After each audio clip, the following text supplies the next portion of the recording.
নমস্কাৰ বন্ধুসকল আমাৰ চেনেল জ্ঞানদীপ ফলৈ আপোনালোকক পুনৰবাৰ স্বাগতম জনাইছো recently directorate of employment and craftsmen training এখন জাননী প্ৰকাশ কৰিছে আৰু এই জাননীখন হৈছে re-register in employment exchange for better job opportunities আৰু এই বেটাৰ জব অপৰচুনিটিজ মানে হৈছে যদি আপুনি অলৰেডি গভৰ্নমেণ্ট বা প্ৰাইভেট পাৰ্ট টাইম বা ফুল টাইম বা কন্ট্ৰেক্চুৱেল জব কৰি আছে তেতিয়া হলে আপুনি পুনৰ এমপ্লয়মেন্ট এক্সচেঞ্জত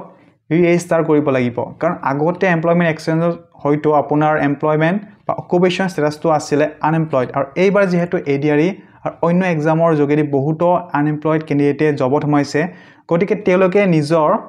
জব প্ৰফাইল বা এমপ্লয়মেন্ট স্ট্যাটাসৰ লগতে অন্য ডিটেইলছ আপডেট কৰাৰ কাৰণে পুনৰ ৰেজিষ্টাৰ কৰিব লাগিব অৱশ্যে সংবাদ মাধ্যমে প্ৰকাশ কৰা মতে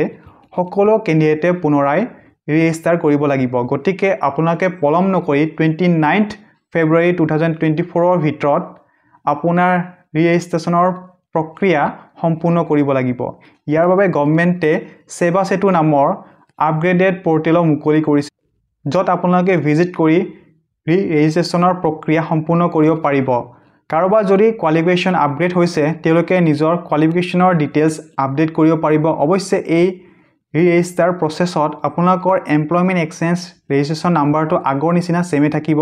চেঞ্জ হ'ব মাথো ৰেজিষ্ট্ৰেচনৰ ডেটটো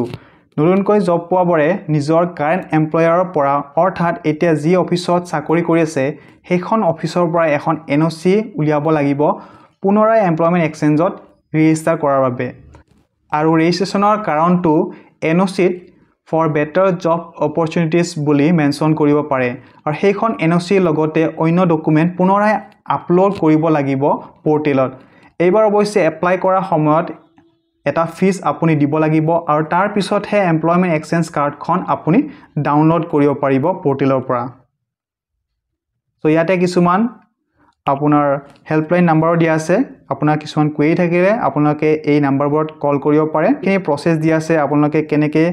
আধাৰ বেছ ৰি-ৰেজিষ্ট্ৰেচন কৰিব পাৰিব এই পৰ্টেলত গৈ প্লাই গতিকে এইখিনি ভালকৈ আপোনালোকে চাই ল'ব আপোনালোকে কি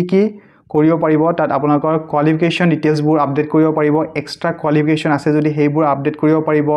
কাৰেন্ট এমপ্লয়মেন্ট ষ্টেটাসবোৰ আপডেট কৰিব পাৰিব আপোনাৰ ওয়াৰ্ক এক্সপেৰিয়েন্সবোৰ আপডেট কৰিব পাৰিব গতিকে সেৱা সেতু পৰ্টেলটো হৈছে sevasetu.assam.gov.in গতিকে ইয়াত গৈ প্লাই আপোনালোকে সিটিজেন সাৰ্ভিসেছত ক্লিক কৰিব লাগিব তাৰ পিছত আপুনি এমপ্লয়মেন্ট আপুনি টাইপ কৰিব পাৰে বা তাত সিলেক্ট কৰিব পাৰে তাৰ পিছত আপুনি registration card of employment seekers in employment এক্সচেঞ্জত ক্লিক কৰিব লাগিব আৰু তাৰ পিছত এপ্লাই উইথ আধাৰ এটো ৰিকমেন্ডেড কৰা আছে এটো ক্লিক কৰি প্লাই আপোনালোকে যিখিনি ডিটেইলছ আছে সেইখিনি ফিল আপ কৰিব লাগিব আৰু আপোনাৰ যিখিনি ৰিকোয়াৰ্ড ডকুমেন্টছ আছে সেইখিনি আপলোড কৰিব লাগিব তাৰ পিছত আপুনি আপোনাৰ ফৰ্মখন সাবমিট কৰিব পাৰিব আৰু তাৰ পিছতহে আপুনি আপোনাৰ এমপ্লয়মেন্ট এক্সচেঞ্জ কাৰ্ডখন ডাউনলোড কৰিব পাৰিব সো এইখিনি আছিল আজি ভিডিওটো গুৰুত্বপূৰ্ণ কথাখিনি যদি ভিডিওটো ভাল লাগিছে লাইক কৰি দিব লগতে আমাৰ চেনেলটো